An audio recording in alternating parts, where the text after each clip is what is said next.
Oke, kembali lagi di podcast mendadak. Kali ini gua tidak sendiri, ada mau ya. Sebelum itu kenalin, nama saya Kedirian Matematika dan saya tidak sendiri, saya bersama Saya Inton Sineloe. dan saya Simon Katagordama. Saya Lukas dari Nung Seragi dan saya Ramin Gamarula. Oke, sebelum saya lanjut kita basa-basi dulu. Toh, bagaimana kabar Toh? Baik, kabar saya bang. Oh, selama Ramadan kemarin sempat pulang kampung nggak? Saya Ramadannya cuma di sini aja, nggak kemana-mana. Soalnya cuma 10 hari liburnya. Mon, selama di Ramadan gimana? Oh, Ali. Saya selama Ramadan tuh, nggak bisa dibayangkan bang. Ya, setidaknya ya, oke lah, jalan-jalan sambil luka sedikit lah. Oh, luka kemarin. Ya, Gitu, Ramadan. kemarin ngerayain Ramadan juga ya, tapi cuman di kos. Nah, kalau saya Ramadan di kos aja sama kayak si Lukas. Nggak ngapain-ngapain karena nggak pulang kampung. Oh gitu. Ya. Kita langsung ya kan, kali ini kan kita kan bahas tentang PPI ini, Universitas Pendidikan Indonesia gitu kan. Bagaimana sih pendidikan saat ini di Indonesia nih, menurut teman-teman sendiri? Kalau dari gua kan, pendidikan Indonesia sendiri kan tahun ke tahun pasti ada perubahan gitu kan. Kayak dari KTSP, kurikulum 2006, terus K13, terus yang sekarang ini apa? Pakai kan di kurikulum apa namanya? Ya kan, kurikulum merdeka gitu kan. Tahun per tahun pasti berganti gitu kan. Terus juga kemarin dari Kementerian Pendidikan itu juga menetapkan perubahan seragam gitu kan. Perubahan seragam. Terus kalau dari teman sendiri gimana? Nah, tentang pendidikan ini, Iya, pendidikan saat ini apakah ada perubahan, apakah masih tetap, atau dari kemunduran? dan menurut pendidikan menurut saya rasa perkembangannya sangat besar untuk saat ini, karena dimana siswa belajar sesuai dengan apa yang mereka tekuni, apa itu. Ya apa aja, kan enjoy. Oke. Pendidikan saat ini saya rasa sudah bagus. Yang pertama, siswa di kurikulum merdeka ini siswa merdeka belajar, lepas mereka. Jadi nggak takut, nggak kayak sama dulu itu. Di mana dulu siswa salah dikit dimarahin sama gurunya, apa dipukul, dimarahin, kadang juga ditegur yang secara kasar itu. Tapi dengan adanya kurikulum merdeka, ya bagus, siswa punya kebebasan, belajarnya enjoy, relax. Dimana kita sebagai calon guru atau sebagai guru, kita punya batasan untuk menegur siswa secara langsung. Oh ya. Nah, itu menurut saya. Ya. Teman-teman yang lain seperti Mol, Lukas, Rafi. Mungkin ada tambahan dari saya ya. Jajan ya. Kalau untuk sekarang di Indonesia ini, mungkin di setiap tahun itu kayak tadi pendidikan terus berganti seiring jalannya tahun ini, karena di sini nih di atas kita ini pasti ada Kementerian Pendidikan. Nah, Ya, betul. yang pertama itu kan Kementerian Pendidikan, dia nggak mungkin kan dia itu lebih ya kalau dibilang itu lebih di bawah kita kan nggak mungkin kan. Nah, dia itu pasti memberikan perubahan yang baik itu untuk generasi ya. Contohnya sekarang ada perubahan dari seragam. Setahu saya sih saya sempat baca di artikel ketika di perubahan seragam ini, seragam yang lama itu nanti bakal dibeli lagi oleh Menteri Pendidikan itu. Biar tidak ada kerugian untuk rakyat Indonesia yang telah menjual baju seragam SD, SMP atau SMA pun, dia nanti akan beli lagi dan mengeluarkan nanti baju untuk yang terbaru. Nah, itu kan yang pertama digunakan itu karena apa? dia pendidikan Indonesia itu yang masih maju. Dari seragam itu sudah kelihatan Indonesia itu sudah maju. Oke. Ya mungkin dari situ aja dari saya. Jadi kayak setiap program yang diajukan oleh kementerian pasti ada solusinya ya. Ya, Jadi itu pasti. Karena tidak mungkin kan dia membuat ini itu tanpa alasan kan. Pasti ada alasan kan. ya, betul sekali.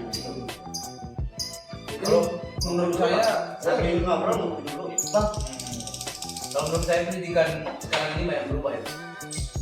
Dari semenjak COVID lah, dari semenjak 19 banyak sekali perubahan di dalam pendidikan. Dulu kan anak sekolah itu kan cuma mengandalkan buku paket aja, buku bacaan aja sebagai sumber ini. Semenjak COVID sudah banyak sekolah-sekolah yang menggunakan teknologi. Siswa juga mengumpulkan tugas sudah sering dari video penguploadan di YouTube mencari bahan. Kayak olahraga, siswa disuruh membuat senam. Siswa itu kan mencari di YouTube gitu, dan Ya. udah banyak perubahan termasuk di teknologi dan pendidikan tadi. oh ya, gue juga baru ingat kan sekarang kan selama kita di WPR kan kita kan sudah dibiasakan untuk apa namanya profil Pancasila gitu kan. Ya. Mungkin ada nggak tahu, teman-teman tahu sih apa itu profil Pancasila gitu kan? Ada tahu? Menurut pemikiran masing-masing gitu. Ya, sambil gua mencari ininya.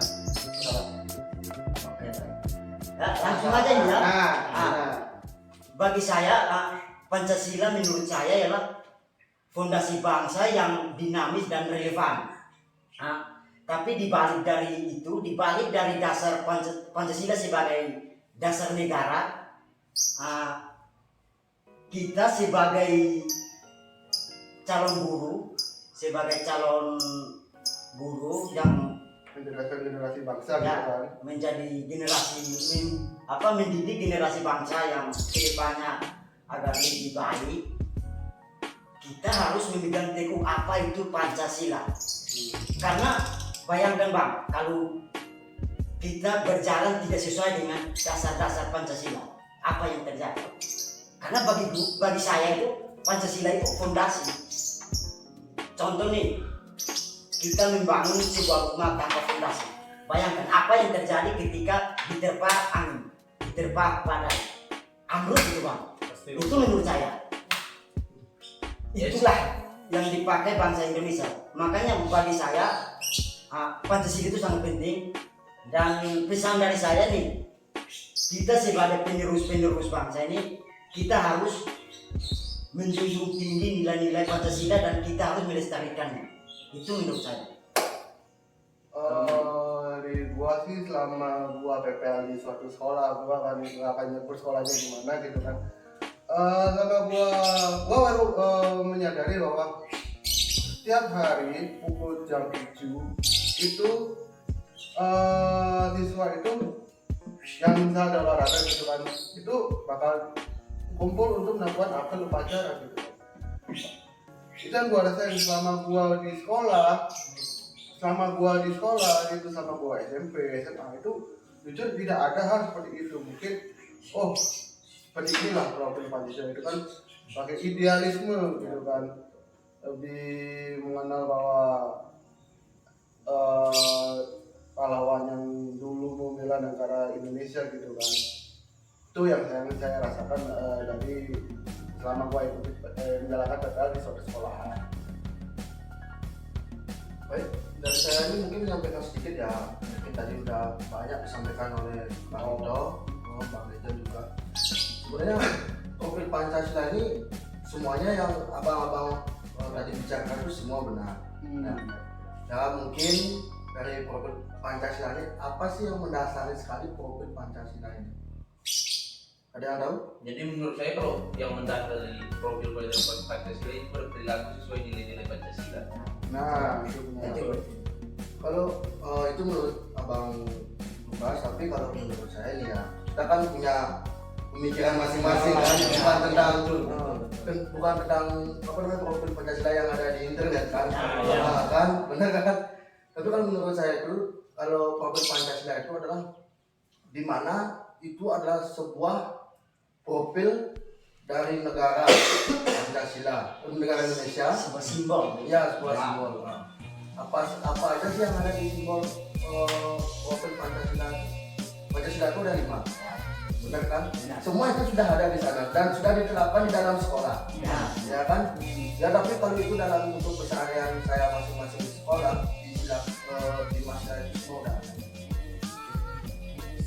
Mungkin dari itu masukan dari saya untuk Open Pancasila mungkin bisa dibangun. Ya memang sih adanya ini mungkin sebelumnya itu banyak lah seperti kasus-kasus kayak guru membentak murid atau guru ini gitu kan dengan maksud untuk mendisiplinkan nanti kan Ya, ya ada pun juga di sini mungkin sih setahu saya nih ini kita ini sebagai guru calon guru pendidikan kita ini ingin mendidik murid kita ini yang agar lebih bila perlu itu dia biar lebih baik daripada kita. Maksud guru itu mungkin gurunya tuh udah terlalu lewat sabarnya. Semua orang tuh punya pada kesabaran yang ada kan. Nah, mungkin kalau kayak pas itu ada nih tempat saya melihat orang mengajar nih, saya melihat itu juga. Nah, dia ajarin ini, dia ajarin itu, muridnya nggak mau dengar. Terus muridnya nggak mau dengar, malah nanti di atasnya dia berantem. Nah, guru siapa yang nggak marah melihat itu? Sedangkan kalau dia disuruh dalam maaf ini dulu pas itu tentang pembelajaran Pancasila. Ketika itu murid yang berantem itu dilatih dulu apakah benar ini prinsipnya bisa berantem. Kalau misalnya bisa berantem atau di mana dia bisa segala jenis tendangan, pukulan itu lebih baik kita masukkan cari jalan atlet yang berguna bagi masa depan, berguna bagi kabupaten, provinsi Indonesia kalau bisa jangan sampai Asian Games kan. nah belum lanjut kan pasti kan kita kan tahu tuh apa sih hal-hal yang terjadi di dunia pendidikan. Gue udah menerapa beberapa yang terjadi di selama 2023 kemarin gitu kan. Misal ini guru honorer di Minasa cabulin 4 siswa SD gitu kan. Yang kekerasan seksual masih langgeng itu dalam arti masih terus ya. Bagaimana gitu? Gua sendiri kan kasus seperti ini sebenarnya ini udah banyak tapi masih gua sendiri pendapat pentingnya itu suatu edukasi bahwa bahayanya kasus seperti ini itu masih merajalela gitu kan. Harusnya ke depan gitu kan. Ini ini termasuk kasus yang mengerikan bagi gua. Tapi tidak hanya di Indonesia doang, tapi gua ambil dari Jepang gitu kan. Jepang memang pendidikannya bagus, tapi apa yang terjadi banyak kasus seksual, cabul dan sebagainya. Dimana yang gua lihat itu sangat-sangat mengerikan gitu kan. Jadi kedepannya kasus seperti ini semoga semakin berkurang gitu kan. Mungkin ada juga yang beranggapan oh ini masalah sepele. Wah sempat jadi masalah ini sepele tapi kan gitu kan. Tapi dari Mas sendiri gimana kalau masalah kasus yang paling sering di TV lah gitu kan. Ya, kan banyak itu kan. Ini ya Bang, sedikit dari saya sih, kenapa sih di sekolah SD kan udah yang bilang belum Ada tapi minim. Minim. Nah, minim. kalau misalnya SMP itu paling minim sekali itu di kelas 3. Yang paling sering terjadi itu di kelas di jenjang SMP. Kayaknya itu udah ada dulu dikasih peraturan Bang sama pihak sekolah. Bahkan sudah dikasih tahu ada aturannya. Kalau nggak salah itu setiap OSIS sudah kasih peraturan bahwa Ya, cewek itu di bawah 20. Ya. Sekarang kita siapa sih yang kita salahkan?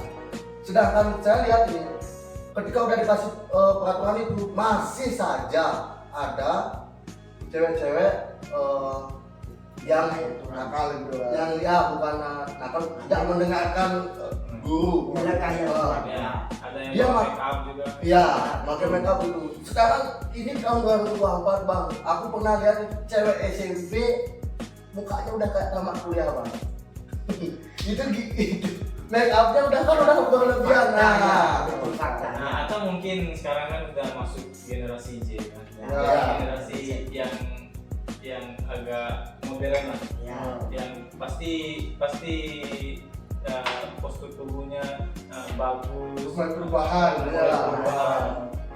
Nah, itu menurut saya itu yang memicu nah, itu memicu terjadinya ya. kasus seperti Iya. itu. Kita yang paling sekali Daya tarik kan. ya betul. Yang dari saya ya, kalau faktor utamanya pencabulan itu kan rendahnya pendidikan, salah satunya kan rendahnya pendidikan, faktor lingkungan juga Betul. tadi Ya, itu setuju sekali. faktor lingkungan, terus faktor minuman keras itu juga bisa terjadi pencabulan. Dan kalau seperti ini kan guru honorer tidak bisa mencabuli guru, berarti dia kan udah berpendidikan, Ya, lingkungan ya. juga dalam artian udah di atas lah gitu kan. Nah, pengetahuannya udah lebih. Jadi maksud saya kalau ini seperti gurunya ini, sama 30-an.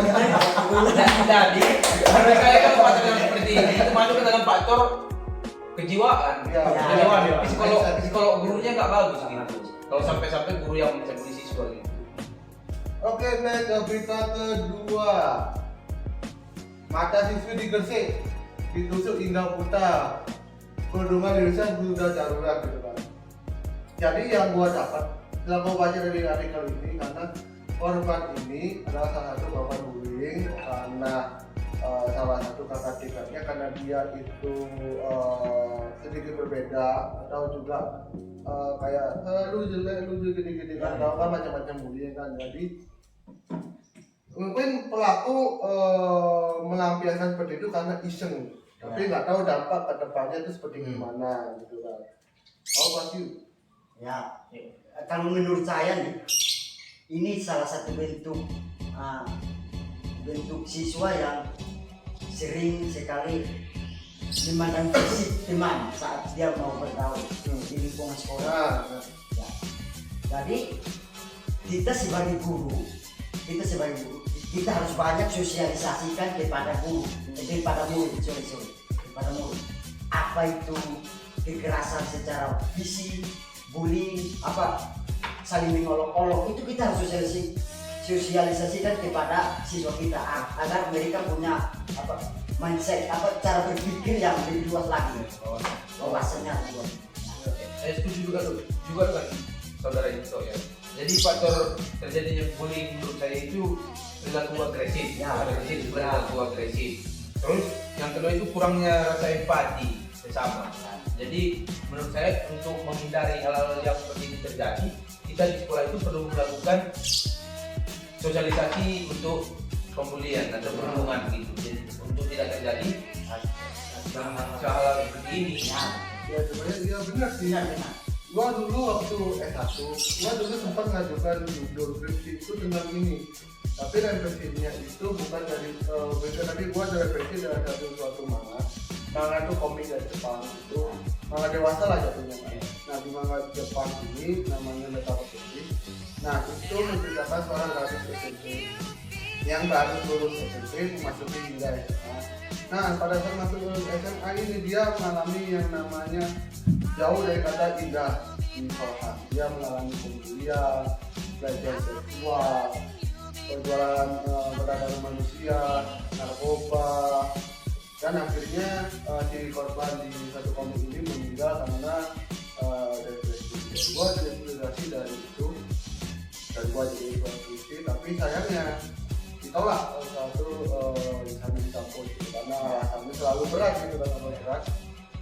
Dan setelah kejadian justru dia ADC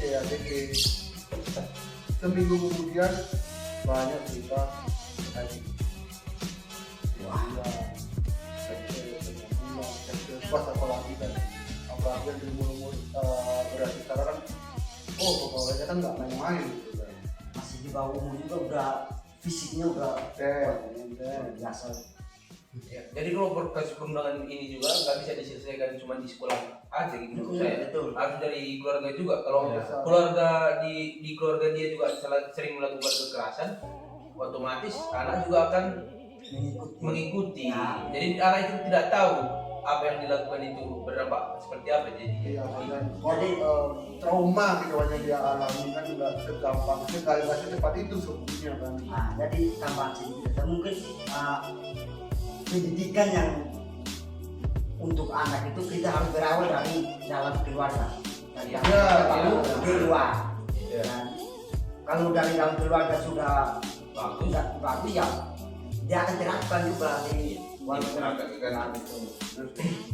Dan yang terakhir, Kasus kekerasan di sekolah terjadi lagi. tapi ini guru. Ah, Tadi kan siswa, Ya. ini guru. Nah, yang artikel yang gua dapat ini, siswa ini katanya melakukan satu peraturan yang ada di sekolah. beda sekali nih. Ini gurunya, kondisi saya kurang ajar ini gurunya. kalau saya boleh nanya ini Ahmad di mana ini gurunya? Bukan panggil siswa, Ini- air mandi. Ini kan udah masuk akal Sangat ini. privasi. Oknum itu jangan bawa ini apa Semoga gurunya program ada. itu oknum itu. Iya, oknum ini katanya. Kalau dari sini bisa kita lihat ya, jadi seorang guru itu tidak gampang bisa Ya. mancing emosi kita juga. Ya. Mungkin guru ini terlalu emosi, tidak bisa mengontrol emosinya, Ya. jadi sampai-sampai celupkan tangan siswa ke dalam gigi. Dan Tapi nggak harus gitu juga kan, walaupun ya, Tapi kita kan belum tahu gimana alasan guru kenapa. Ya. Bukan tangan siswa. Ya. Mungkin ini tangan ini bandel. Tapi bang, Bandel sekali kita tahu. sebagai guru kita harus berpikir bagaimana solusinya menghadapi anak yang sangat wataknya keras, Ya. perilakunya kurang bagus. Kita harus punya solusi. Ya benar. Dan ini udah sampai kasus ke kepolisian, tinggal menunggu ke depannya kasus apakah ini guru ini akan masuk penjara. Kebijakannya kan ini kan sudah ada di luar. Akal sehat lah gitu kan. Jangan terlalu berat itu. Karena ini ya kalau guru itu masih mentil murid, menghukum murid dengan kalau kita kan anak olahraga ini paling kan kalau guru itu kalau kalau hukum itu Ya. push up, Push up, apa, masih apa, masih apa, ya, apa, ya, apa, ini apa, apa, ada. Kalau pada gurunya paling kan suruh berdiri depan ya, kelas, gitu kan. kalau guru umum kan berdiri jaga telinga atau gimana Ah, ya. kan nggak mungkin sampai masukin tangan ke dalam berdiri itu kan udah nggak masuk akal. Nalar itu Pikirannya tuh udah kalau dibilang udah bukan pikiran sehat lagi. nggak sehat lagi kan. Psikolognya nggak bagus psikolognya. Oke, dulu kita akan masuk sesi akhir. Apa harapan kalian semua tentang pendidikan yang akan datang? Ya kalau menurut saya bang, pendidikan yang akan datang semoga pendidikan lebih baik, lebih juga ke depan itu lebih mengerti bagaimana. Semoga sih ini pemerintah ini lebih mengerti di mana guru itu harus gimana sabarnya dalam mendidik seorang murid. Harus sampai bisa. Mungkin guru itu setiap guru itu mungkin dia punya ada, saya bukan membela guru atau gimana ya. Guru itu mungkin dia punya refleks. Ya benar kan? Mungkin di suatu saat itu mungkin ini kalau misalnya siswa itu masih SMP itu atau SMA itu mungkin itu